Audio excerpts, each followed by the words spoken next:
Hello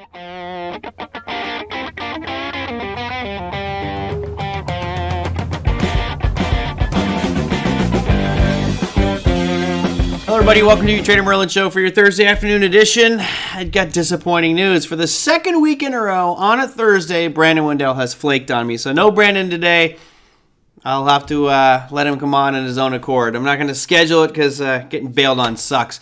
Anyway, I have plenty to talk about without Brandon. I'm sure I'll have fun either way with you guys. And then, of course, tomorrow I got to make sure I reach out to Don Fron because I think he's going to be the guest on the program today.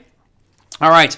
Here is obviously the contact information. You can email me at TraderMerlin@gmail.com. I got a whole bunch of emails over the past 24 hours, so thanks for that. But if you have comments, questions, put them down below the YouTube video. And of course, if you are new, hit subscribe, although I'm pretty sure everybody is just the regulars. All right, let's start things off. Economic data. This is the title card for today, GDP slowing growth. I thought it was interesting. I looked back over the last 20 years, going all the way back into 2000. I mean, this includes the dot-com bubble, the financial crisis, COVID, everything. We've only had 8 times where we've had a contraction of GDP. It seems like it should be much more than that, given what's gone on in our economy over the past 22 years.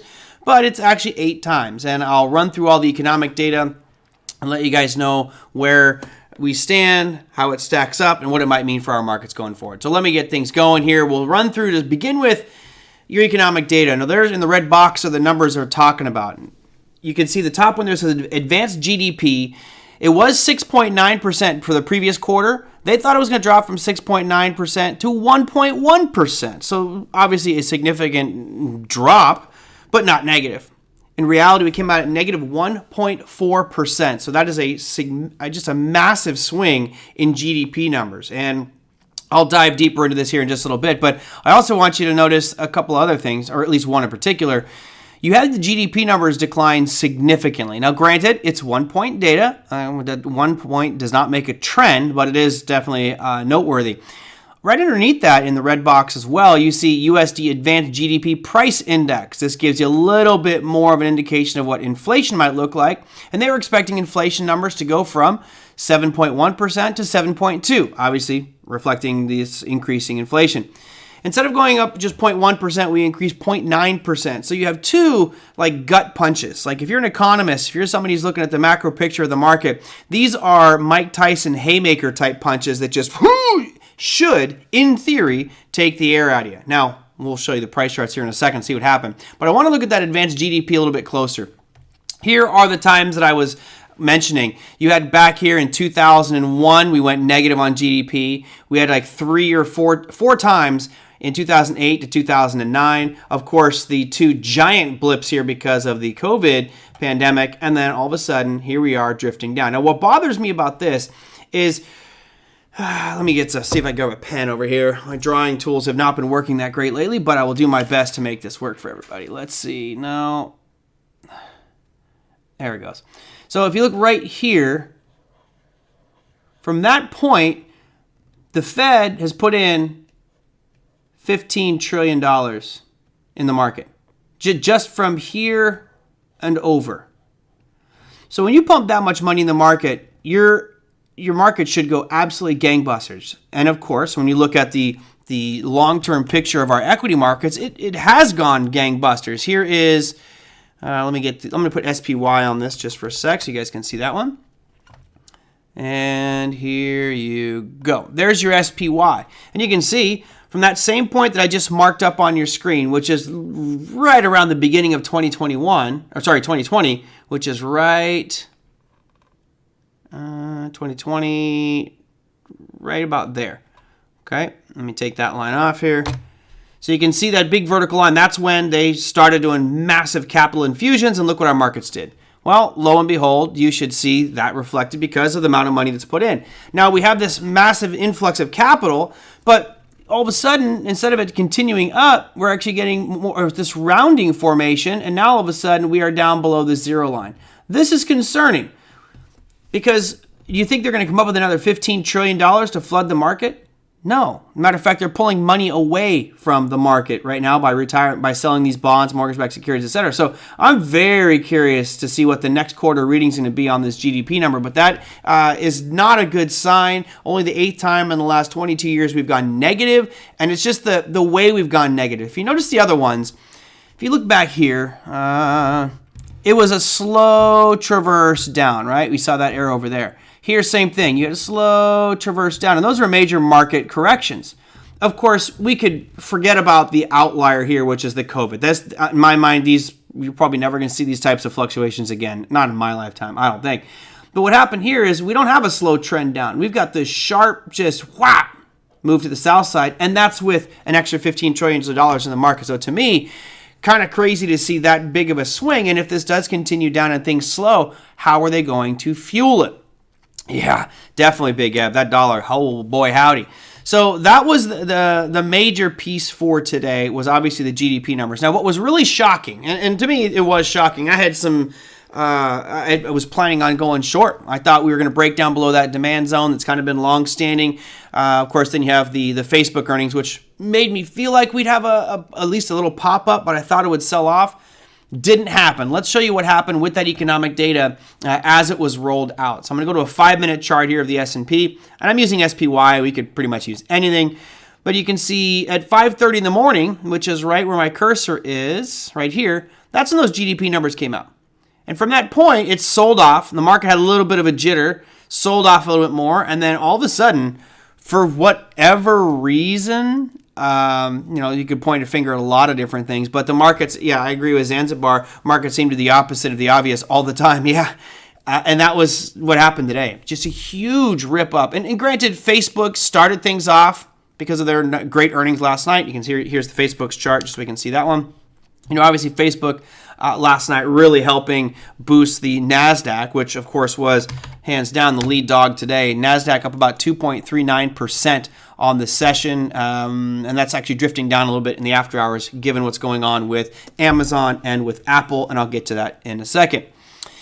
Sorry, Ron. Yeah, well, when we looked at those lines, when we were bringing up this futures piece and I was talking about market dynamics, remember, we were right near demand, right? So that you definitely don't want to be shorting at demand. That's the buy point. If anything, you're buying long at demand and waiting for the break. If it breaks, then there's that short. But, it didn't surprise me to see a bounce today. Facebook helped that. The real question is, do we get above this 44.50 mark? That's where this last kind of sell-off was a week ago.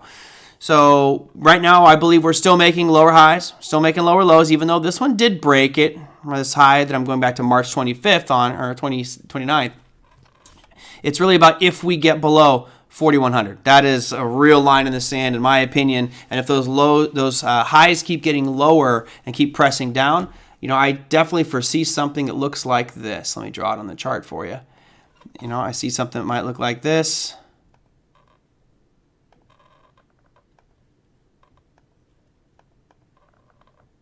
And from there, something interesting is going to happen.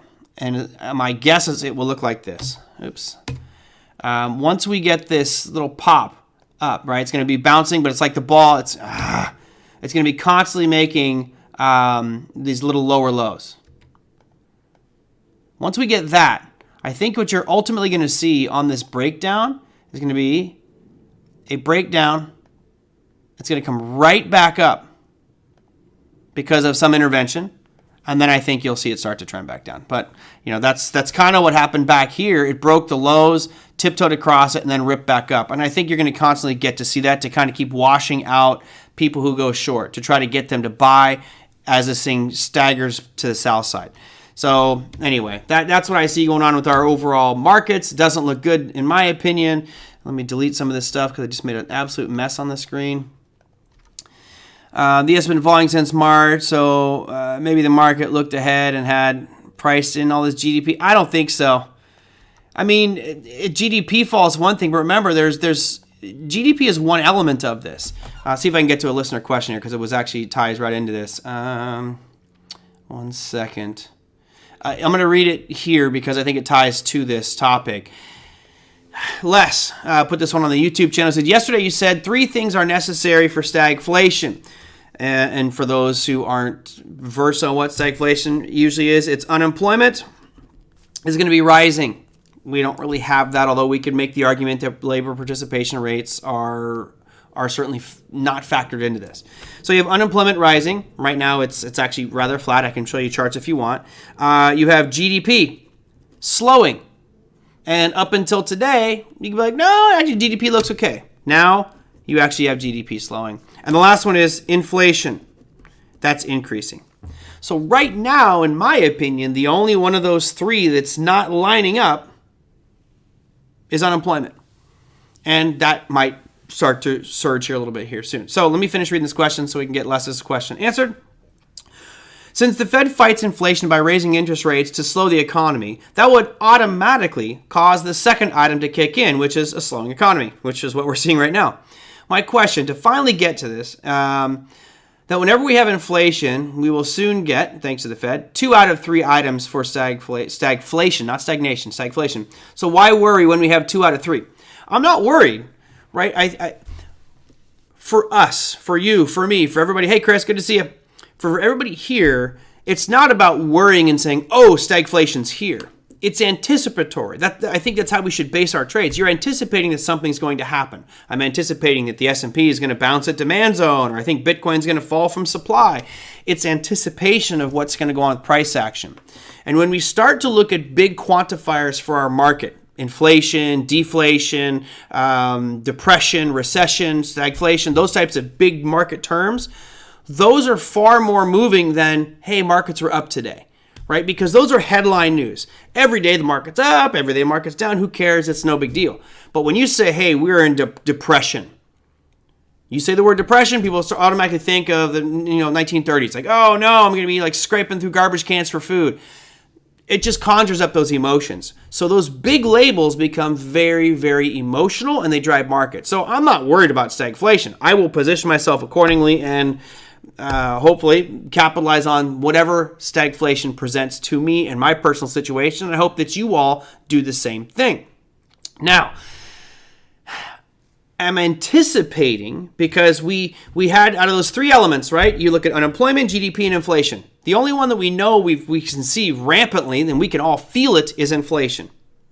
GDP and unemployment numbers, we're trusting the data from our government agencies, but let's be honest, I don't really trust that data. But still, we only had one factor that said potentially we are in a stagflation environment, and that was that we had inflation rising. Now, all of a sudden, you peel GDP off because GDP is contracting. Mind you, might be 1 point data, but still, we'll wait and see what the next quarter is, but it's negative. That's not a good sign. Then if we start to see unemployment tick up, and let me see if I can bring up a chart of unemployment numbers here. It'll take me just a second. I know I've got doing this stuff live without TJ is always a pain in the butt, but let me just go employment. We'll go US, and we'll apply that filter. So here we go. So let me go back. I have to go back to the calendar, I think, and draw that filter again.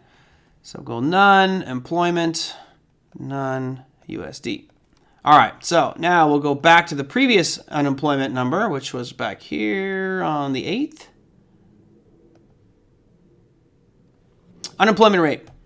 So you look at this chart here, and right at this point, it does not look like there's any issue with unemployment, right? That's not going to be a factor in the classical definition of stagflation. It's just trending down. But at some point, that's probably going to tick up, because if you look historically, where does 3.6% line up? It's historically low. The only time we saw lower than that was right back here at the tail end of 2019. So we're pretty much right back where we were tail end of 2019 before the pandemic hit. So again, Les, I'm not freaking myself out or trying to freak anybody out. It's just saying, okay, if this happens, then we do this. And if I can start to see those changes coming, then I might be able to position myself to be in early as opposed to reactionary. That's the main reason I was bringing it up.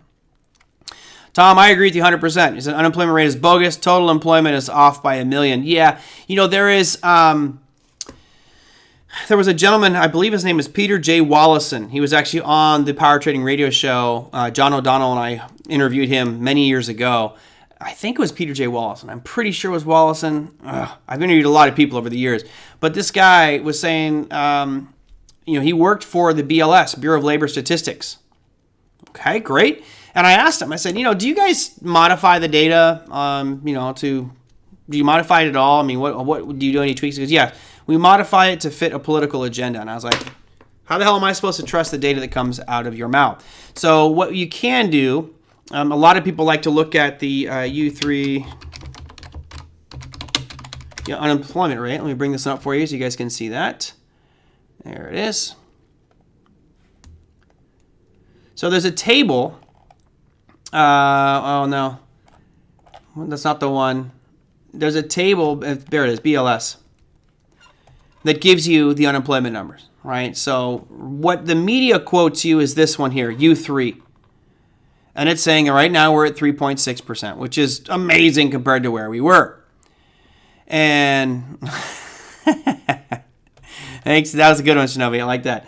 Most people, John O'Donnell and myself included, believe the U6 is a more accurate reading, which is right around 6.9%. So it's still higher than what they're telling us, but that doesn't, really make an impact on the discussion that I'm having right now, which is rising unemployment. So right now we got two of the factors. I think in the next 6 months, probably by the end of the year, we'll start to see unemployment increase a little bit, and then the discussion will come back into the table. And the only reason I'm focusing on stagflation so much is because depressions, recessions, you can get out of fairly easy by following a specific plan of action. With stagflation, if you do one action to fix something, it screws something else up. And that's the challenge. And we'll wait and see how that one all happens. But today was shocking. I was really, really surprised myself to see how quickly and fast this market moved today to the upside. I feel like this is a trap. I feel like Admiral Akbar on the ship. It's a trap! It's a trap! But notice that rip up. I mean, we were just screaming to the upside. Now, we've given some back. And part of the reason we've given some back, we'll start things out with Apple. Right, so Apple reported earnings. Again, we always got to love to talk about our popcorn trades of the day, and there was two of them. Apple started off looking great, I will tell you that. Here is your Apple chart. You can see that it surged. Right, when those earnings came out, it ripped up. It went from roughly $162.50, shot up to about $170. So a $7.50 move, great. Then all of a sudden, gave it back. And right now it's down about 1.25% in the after-hour session and falling quickly. But the real story is not Apple, it's Amazon. So there's your Amazon chart, which fell from about 2,900 and it's currently trading at 2,561, down about 11.42% in the after-hour session, which, Amazon is definitely one of the major weightings. We looked at that yesterday on the show. It's a major weighting in the NASDAQ. It's a major weighting in the S&P. So this will definitely have an impact. The question is, how much? If we look at the daily here, just so we can see where it's at, we are currently at this 25 kind of 60 mark, which is right near an area of demand, but could definitely see more downside move. Again, we'll have to wait and see how it all pans out tomorrow. We do have more economic data coming out tomorrow, which I will talk to you guys about here in just a second. Let me see. I got some comments coming through. The Q's already given up half of today's gains. Yep. After hours. Yes, they have.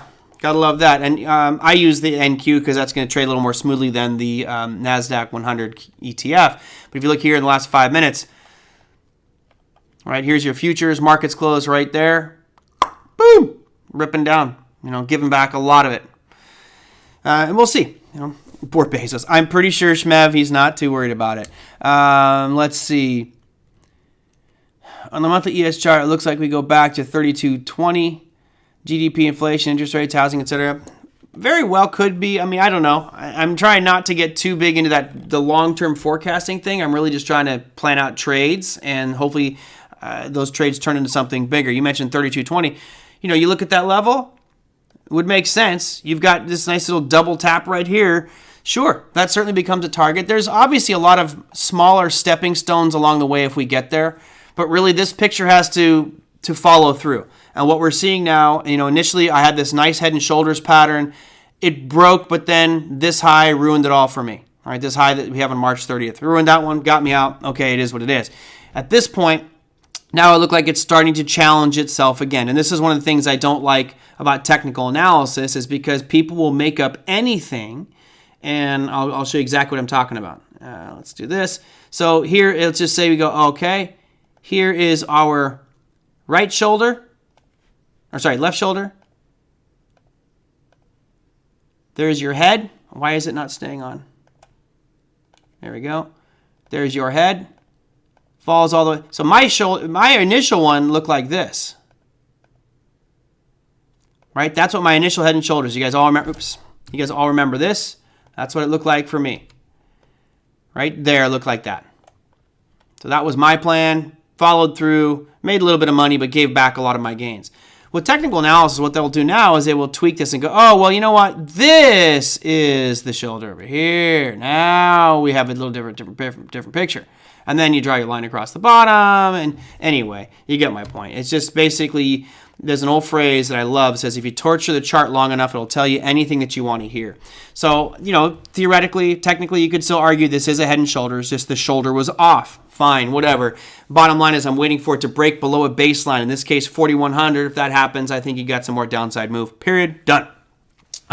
Liz, do you think today's rally was institutions positioning price and supply ready for Amazon, Apple dump tonight? Seems too much of a coincidence to me. I agree with you. I think it is something stinks, right? It just doesn't seem right. I mean, you look at that GDP number, and that GDP number, there's an old, what was that movie? Friday. Right, Friday with Ice Cube and Chris Tucker. Not Chris. Yeah, I think Chris Tucker. Where they're all just smoking weed all day. There's this one great clip that everyone loves to use where they all look at each other like, "Oh damn!" that type of thing. That GDP number was a damn kind of moment. Like, woo, Nikes. You know, that's a punch in the gut. Not only do you have GDP falling like a rock, but you have inflation numbers much higher. So that cost of goods and services went up way more than expected. I mean, that's a double whammy right there. To me, that should have been one that caused the market to jolt down. Why? Because that, in my opinion, basically lets the Fed go, we definitely are doing 50 basis point increase at the meeting next week. Now, if I'll bring up that number for you guys just so we can see it. Here is the FOMC meeting page. Let me see if I bring this up for you. Let's see if it jumped up today. Maybe it jumped to 75 basis points. Now, it's still pretty much in line with expectations. I thought maybe there was a slim chance that we would get a 75 basis point increase. But next week's meeting, next week is going to be awesome. I mean, I might have to take Wednesday off just to day trade. It's going to be crazy. Yeah, I agree, Chris. You know, and again, markets will do, my mentor told me years ago, the markets do what everybody least expects it to do. So, you know, it's going to be interesting having Don Fron on the program because he thinks the market's going to make new highs this year. And it very well could because so many people are bearish on the market. You know, having done this for so long, as soon as you start to hear everybody saying one thing, it usually goes the opposite direction for whatever reason. And I think that may actually happen here. I don't think we're going to make highs, but let's see if the numbers changed at all for the July or the June meeting.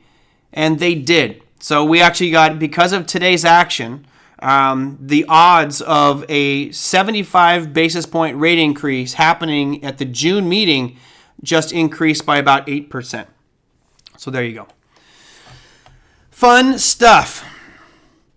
Shinobi, did you like the retweet? So Shinobi Brian here just got a helium miner, which is, you know, an interesting product. Allows for kind of the connection of the Internet of Things. You get to broadcast and be your own kind of network or be part of a network. Very cool. He's been waiting over a year for this thing to show up. And I commented on his Twitter feed today, and the company he bought the router from came right back. And actually they were nice about it, but man, a year you had to wait. You paid and waited a year. Like you should have gotten interest payments on that one.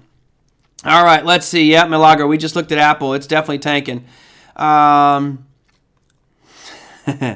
Let's see. The more I look at GDP chart, the more it looks like a positive correlation to the equity market in the last quarter. GDP looks pretty normal since SPY is down almost 20%. So you guys might remember we talked about sector rotation a couple days ago where the stock market leads the economy. And the stock market has been kind of rolling over. So let's analyze that for a second. From sector rotation models, typically the stock market, because it's anticipatory, it's trying to predict what's going to happen in the equity markets. Notice where we look at here with the S&P 500. Let me get some of these lines off here. I get tired of blocking And the only reason I'm going to leave this line on right here, this red line, it's going to stay there.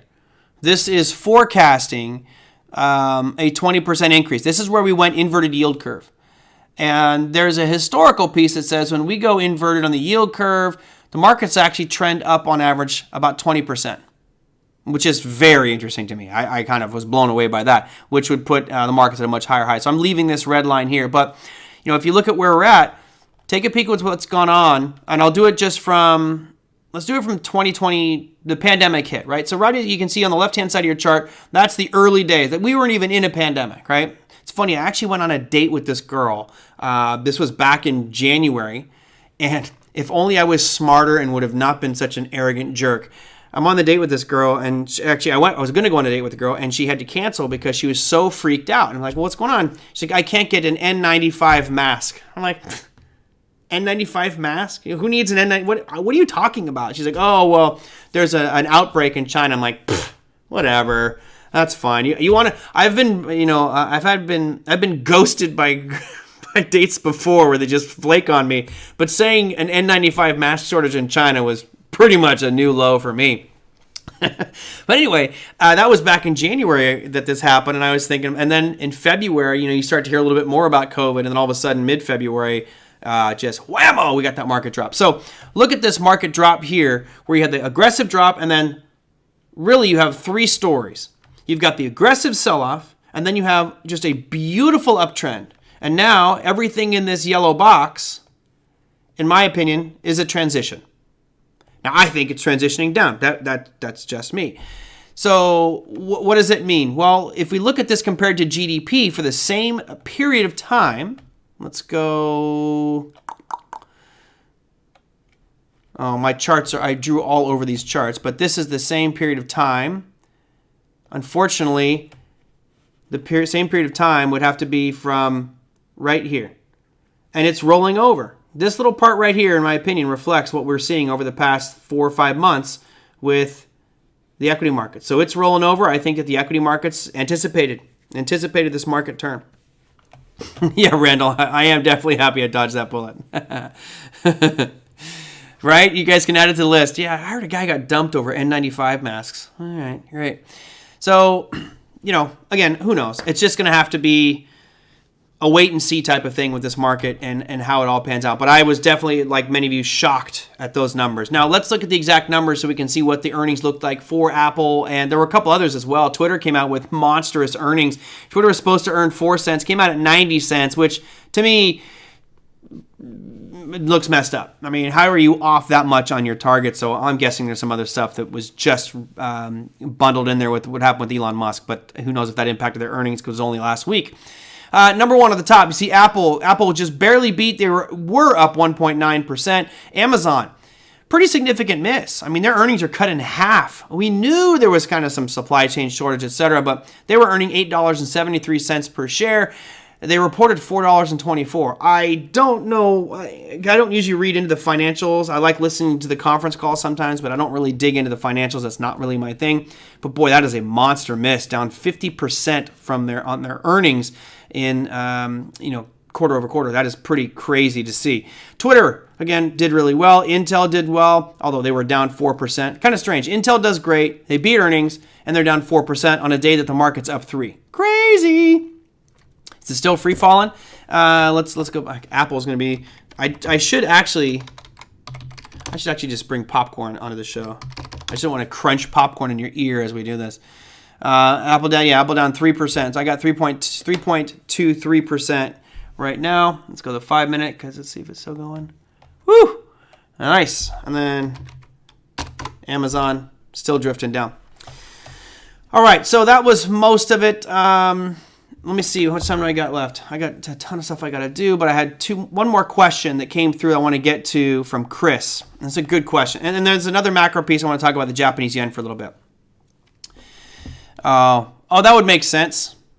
Boy, I tell you what. And thanks for the curveball, Tom. That was definitely a curveball. But check this out. We looked at these the other day. I think that there's going to be some pretty decent buying opportunities here if you are in that EV space. I know, Tom, you love that space and used to work in it. You look at Rivian. This is ugly. I mean, this is one of the ugliest charts you'll see ever with regard. I mean, it just really has not gone up. It went up for 5 days when it had its IPO.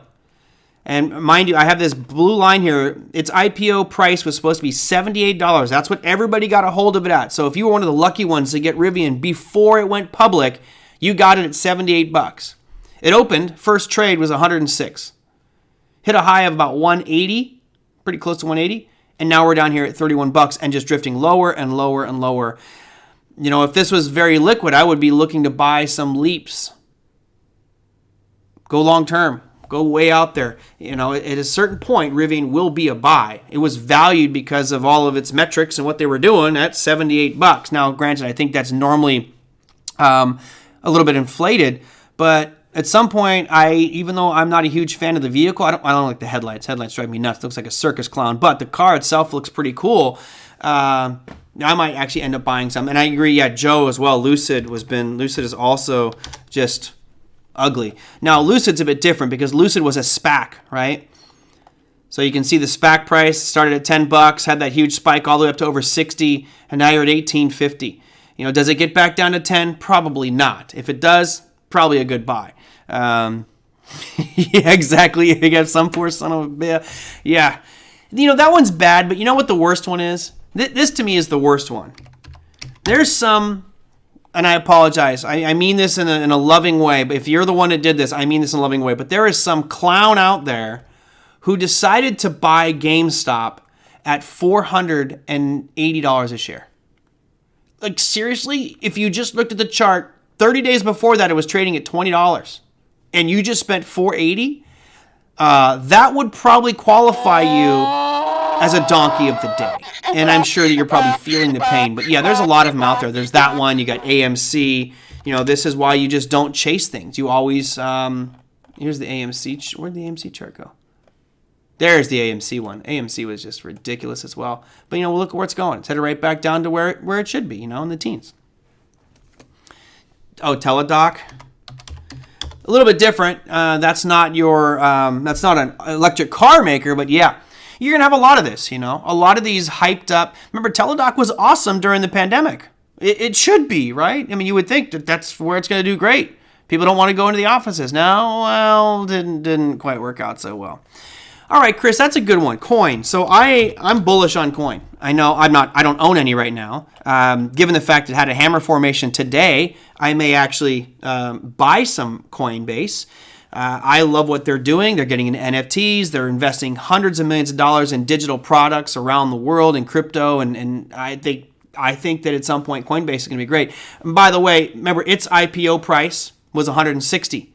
That's the pre-IPO. It opened up much higher than that. It actually opened at $381. I mean, that's triple its IPO price. You just gotta love the pump and dump of an IPO. That's why you should never get involved with IPOs. They typically crater at the beginning. You could now buy it cheaper than anybody who got it pre-IPO, just to make you feel special about that one. But yeah, I think Coinbase long haul is probably going to do rather well. I don't see cryptocurrencies and digital assets disappearing anytime soon. And if they continue to expand their product base, they work with regulators, I think they'll be the number one exchange. Kraken is supposed to go public this year, but I haven't heard anything on Kraken's release as well. Let's see. Rory's video car about mom and pop traders losing. Ooh. Oh, yeah. Oh, Lisa, that was where that kid killed himself. Right? That's where the kid, because he had all kinds of issues. Yeah, that was a horrible story. Before you ever do anything crazy and drastic like that, just read through the financial statements, make sure everything is clear and you understand it. And out of the two, AMC and GME, I think AMC may have a chance of making it. Yeah, I agree. We all love movies, right? I mean, whether you watch them in your home or you watch them in a theater, that's fine. But GameStop was like Blockbuster. In my opinion, we talked about this many times. GameStop is simply Blockbuster for video games. You just download everything now. Install app. Click, done. GameStop is going to go away. But AMC will probably be around. I agree. 100%. Yes. That was historical. The mother of all squeezes. Yep, Michael, we talked about that in the Crypto Investor Live quite a bit. The cash transfer to Kraken is a pain. I don't understand why they're that challenging. it was very, very difficult to get that in there. And Wish, huh? Context Logic. Never traded this one. Oh, man, that's a heartbreak as well. Yeah. But look, it was an IPO, soared, and then boom, done. I remember Groupon.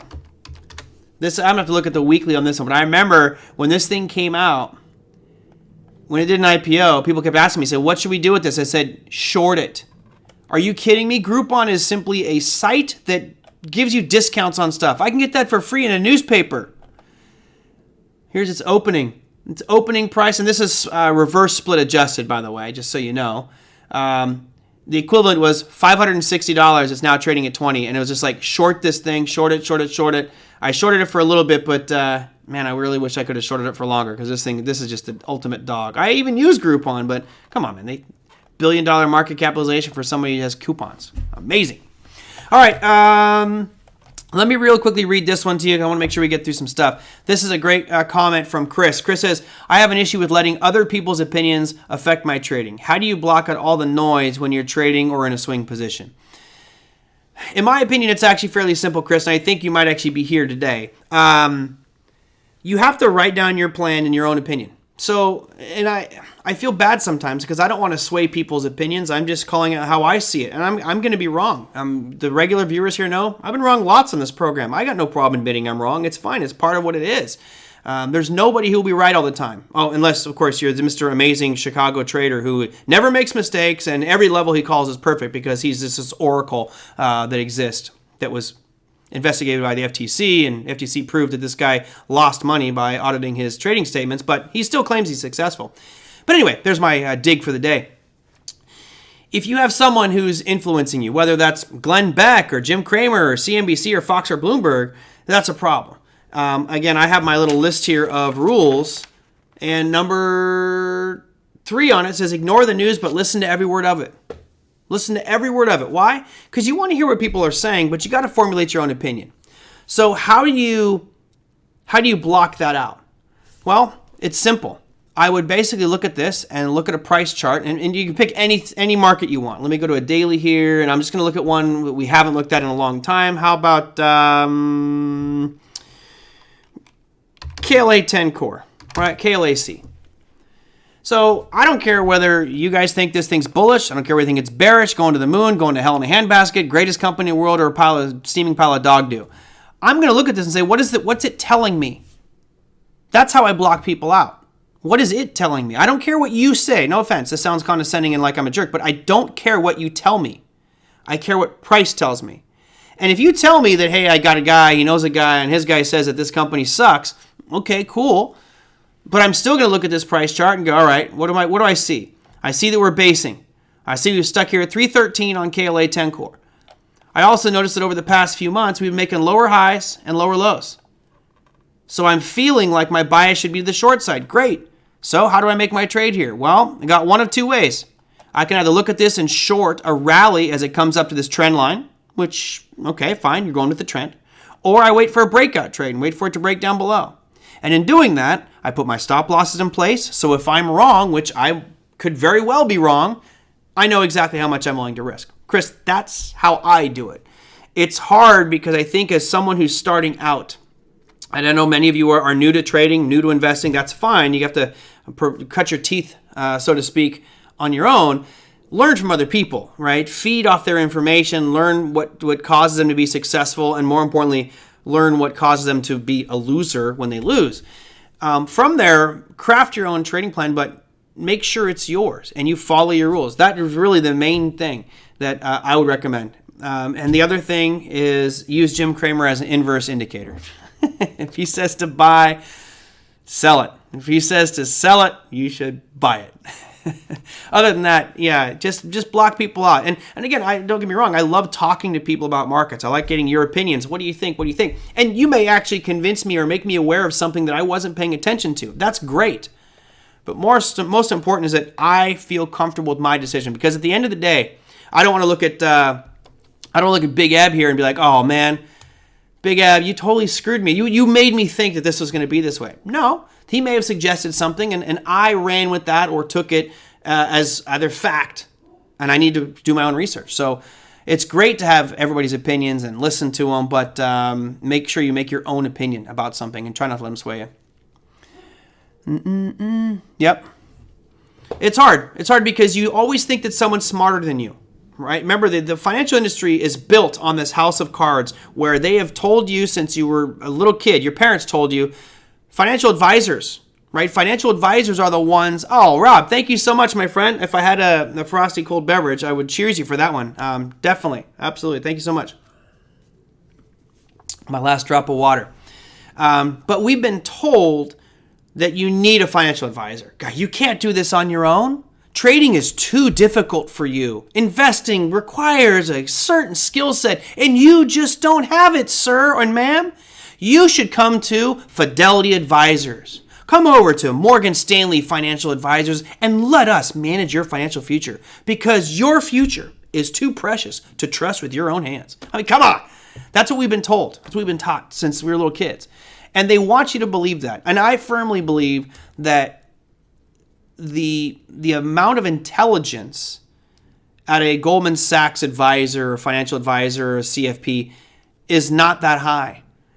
You know, everybody thinks, oh, you have a Series 7 license. Oh, you have a Series 7. You must know how to trade. All that does is tell you what you can say to a customer without going to jail. That's literally what a Series 7 is all about. You cannot say these things or you're going to jail.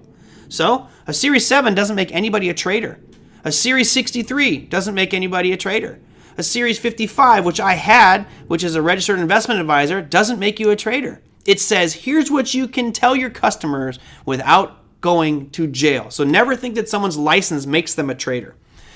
Second side of it is, most of them have a vested interest in their accounts, not yours. You know, when you go to a broker and you have a financial advisor, they're concerned about making themselves money. You know, yes, I know there's this altruism that, well, if my customers make money, then I'll make more. Bottom line is, they got to make money, and they have to make money for the firm. If they don't meet certain quotas, boom, they're out. Anyway, you see, you got me on a rant. Just got me started on that rant. Let's see, Joseph, stop reading the financial news. Let the charts tell me today. Yep, exactly. And, you know, normally when you read the news, it's old hap. When you watch the market at the end of the day, or when you watch the news programs at the end of the day, whether it's Fox, CNBC, Bloomberg, it doesn't matter, they're always coming up with a theory as to why the market did what it did. I mean, I haven't looked today, but I'm sure there's tons of people throwing ideas around as to why that market rallied as hard as it did. Somebody latched onto something and probably said, well, this is because, you know, X, Y, and Z. Who cares? The markets did what they did because they do what they do. There's your shirt right there. The markets did what they did because they do what they do. That's it. There's no other way to put it. And if we try to force our opinions on it, we'll get hurt. So just go with the flow. Surf the waves. Let's see. So there was one other piece. This came in from Don. And this is not from Don From, just another Don. Talking about the Japanese yen. And it was actually an interesting video. Maybe I'll post the link here. But talking about how, you know, Japan was one of the largest buyers of treasuries. And I thought it was interesting. I was going to slam him early on in the video. It was a Glenn Beck video, where Glenn Beck was talking about how the largest holder of U.S. treasuries in the world, even bigger than China, was Japan. And I was like, no, that's not true. Not even remotely close. If you look at China, Glenn Beck says they have $2 trillion worth of treasuries. I disagree. From the numbers I've seen on Statistica, you're looking at about $1.3 trillion that Japan has of treasuries. China's got another trillion. So, you know, just those two together, let's round it up and call it $3 trillion combined between China and Japan of U.S. treasuries that they own. Anybody in here know? Can anybody in here tell me how much treasuries and government bonds the Fed holds? Right? This is a great trivia question for the day. This is you're gonna be like, what? No way. Remember, we kind of rely on, when we have financial issues and we need money, we sell bonds, right? You sell those bonds, you raise money to pay for our dysfunctional government, and whether it's the military or infrastructure, whatever, they sell those bonds to raise money. They sell those to China, Japan, and the rest of the world. And it's supposed to be safe, right? Because it's America. We're safe. We'll pay our interest rates. So remember, if we add China and Japan together, they got about $3 trillion worth of U.S. treasuries and bonds. How much does the Fed own? Remember, the Fed isn't even a government entity. The Fed is a business. Now, you guys had some pretty good numbers there. Shmev says 30 trillion. Now you're really panicking. It's not that high. It's actually 8.96 trillion, which should be scary. That's triple what the second two leading economies in the world are. China and Japan only have 3 trillion, and here the Fed, which isn't even a government, has almost 9 trillion. They're basically buying their own supply. And of course, this has huge impacts on global markets. Japan has been kind of this canary in a coal mine, in my opinion, because they've been doing quantitative easing for decades. They've got a negative rate.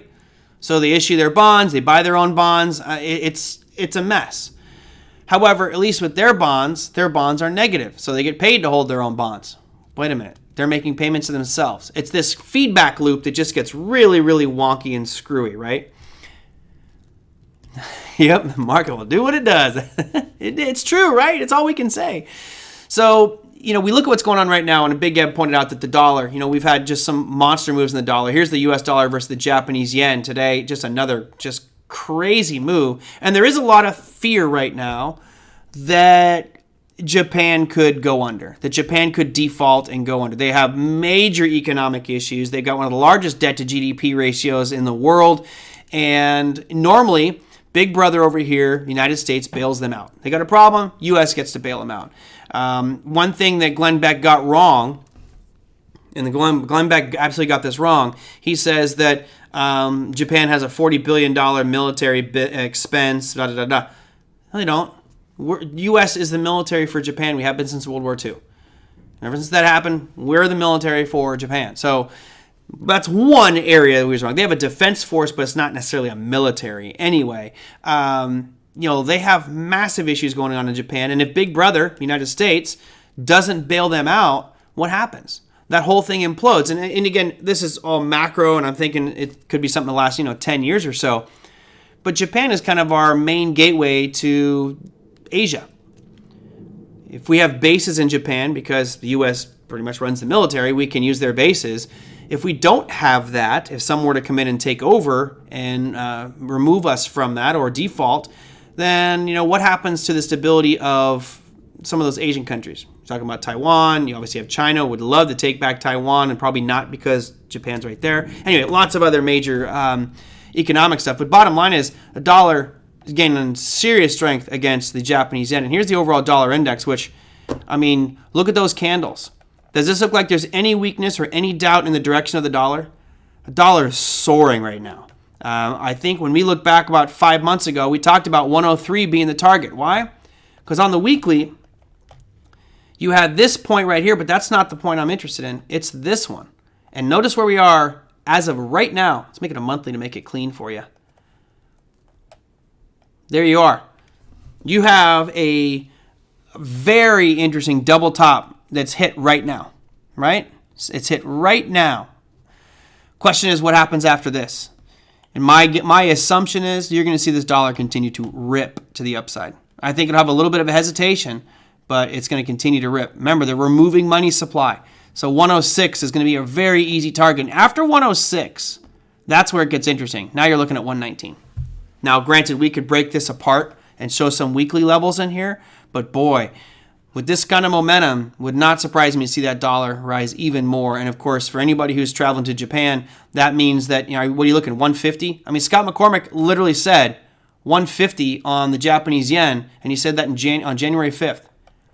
Scott might be very, very close, and I think it's going to hit him sooner rather than later. It'll be a very, very interesting one. When I started trading, I think the USD was, wow, going way back, Shinobi. Strong U.S. dollar is hurting big U.S. multinationals, of course, right? And it's hurting in a couple of ways, but the main one is U.S. exports, as that dollar rises, are becoming much more expensive. And we'd love to be an exporter, right? We'd love to export our stuff around the world. But if you look at the value of your U.S. dollar, let's just go in a broad sense and look from the low here. Now, granted, the percentage isn't going to be that significant, but for a currency, it is. 15.71% in the last 10 months. So let's just say over the last year, the dollar has increased its purchasing power over 15%. And what that means is anybody who's not anybody, but most international countries, especially the Europeans, because that's what makes up the dollar index over 50%, but the euro, the Japanese, if anybody's coming to the U.S., they're paying a lot more money for our goods and services, right? Not good at all going forward for our multinationals, right? And we'll have to wait and see. Once they have to repatriate their capital back in US dollars, it's going to impact. Their earnings won't be as good for these multinational corporations. Absolutely. All right, I got to run. I just realized the time. Let me go through here real quick. And let's show you what's cooking for tomorrow. Here's what we have happening. Earnings calendar for the 28th of April. AbbVie, ExxonMobil, Bristol-Myers Squibb, Chevron, ArcBest, Honeywell International, and Phillips 66. That will all be before market open. Why? Because it's Friday. Whiskey will be on order tomorrow. And then on your economic calendar, I had to do something different. I don't think I've ever actually done this on this show.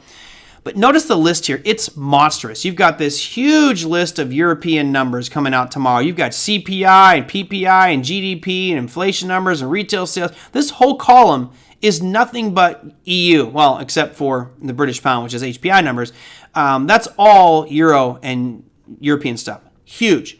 And then there's more. You've got Canada and a ton of U.S. stuff. You can see we have the core PCE price index, which of course is the number that the Fed is looking at from an inflation perspective. We saw a pretty damning GDP core price index today as well.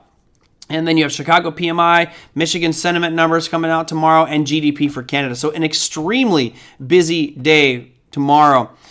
Not for us in the USA, Merlin. Well, you're right. And again, you want to travel? Now would be the time to travel. Your dollar is buying you a lot more in other countries. And you know, one that I'm really keeping an eye on, because when I worked over in Europe, I think I've mentioned this before. When I went to Europe, oh, there's it, perfect.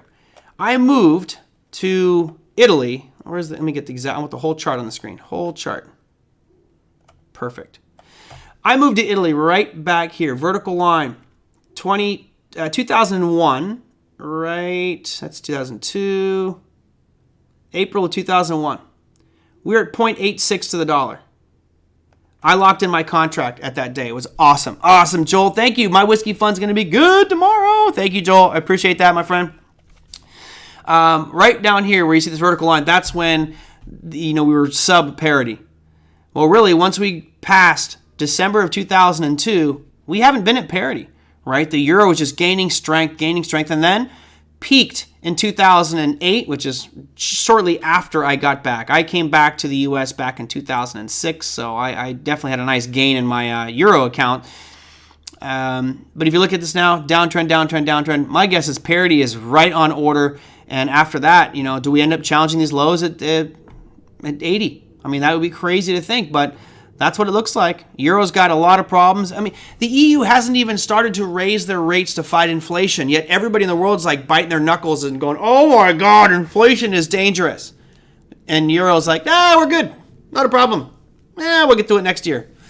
You better start raising rates over there in that EU or you're going to see that euro just tank. It's going to be ugly. Anyway, it's opportunity bound for everybody. Hopefully you guys had learned something and some fun on today's show. I think tomorrow's going to be a very interesting day, seeing how it pans out with the Apple and the Amazon earnings. Who knows? Right now they're being dragged down, but we've seen these markets do a quick about face right before they open. Tomorrow I'm going to have Don Fron on the show. At least I'm pretty sure I am. I'll call him here in a minute to make sure. I'll have Don Fron on the show. If there's something you want us to talk about, let me know. You can email me, TraderMerlin@gmail.com, or put it down below the YouTube video content to get those questions answered on air. For those of you who did send in your questions, I appreciate it. Thank you very much to Les, Chris, and to Joel Exotic. Thank you for your contribution there, as well as for Rob. I do appreciate that. Thank you guys so much. Hope you have a fantastic remainder of your day, and have a great day trading Friday. We'll see you after for a nice frosty beverage. Take care.